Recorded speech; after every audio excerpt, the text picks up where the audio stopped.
Item ಯಾವುದೇ ಇರಲಿ try ಮಾಡಿ ಆಚಿ ಚಿಕನ್ ಮಸಾಲಾ. ಹಾವೇರಿ ಜಿಲ್ಲೆಯ ನೆಗಳೂರು ಗ್ರಾಮ ಲೆಕ್ಕನಿಗೆ ಲೋಕಾಯುಕ್ತ ಶಾಕ್.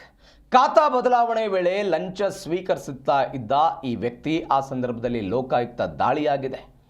ಖಾತಾ ಬದಲಾವಣೆಗೆ ಲಂಚ ಸ್ವೀಕರಿಸ್ತಾ ಇದ್ದಂತಹ ಸಮಯದಲ್ಲಿ ಆಗಿರುವಂತಹ ದಾಳಿ ಇದು.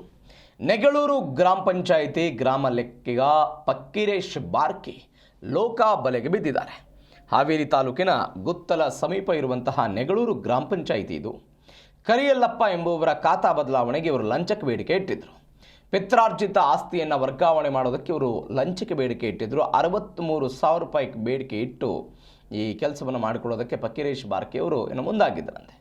ಇದರ ಭಾಗವಾಗಿ ಈಗಾಗಲೇ 30,000 ಹಣವನ್ನು ಈ ವಿಲೇಜ್ ಅಕೌಂಟೆಂಟ್ ಫಕ್ಕೀರೇಶ್ ಪಡೆದುಕೊಂಡಿದ್ದರು. ಹಣ ಪಡೆದ ಬಳಿಕವೂ ಕೂಡ ಕೆಲಸವನ್ನು ಪೂರ್ಣಗೊಳಿಸದೆ ನಿರ್ಲಕ್ಷ್ಯ ತೋರ್ತಾ ಇದ್ದರು. ಪುನಃ 30,000 ರೂಪಾಯಿ ಹಣಕ್ಕಾಗಿ ಅವರು ವಿಲೇಜ್ ಅಕೌಂಟೆಂಟ್ ಫಕ್ಕೀರೇಶ್ ಬೇಡಿಕೆ ಇಟ್ಟಿದ್ದರು. ಅದರಂತೆ ಇವತ್ತು 8,500 ರೂಪಾಯಿ ಹಣವನ್ನು ಸ್ವೀಕಾರ ಮಾಡುವಾಗ ಲೋಕಾಯುಕ್ತ ದಾಳಿಯಾಗಿದೆ. ಕಚೇರಿಯಲ್ಲಿ ಹಣವನ್ನು ಪಡಿತಾ ಇದ್ದಾಗ ರೆಡ್ ಹ್ಯಾಂಡ್ ಆಗಿ ಲಾಕ್ ಆಗಿದ್ದಾರೆ. ಸದ್ಯ ಗ್ರಾಮ ಲೆಕ್ಕಿಗ ಫಕ್ಕೀರೇಶ್ನನ್ನು ವಿಚಾರಣೆಗಾಗಿ ವಶಕ್ಕೆ ಪಡೆದಿದೆ ಲೋಕ. MS ಕೌಲಾಪುರಿ ನೇತೃತ್ವದಲ್ಲಿ ದಾಳಿಯಾಗಿದೆ.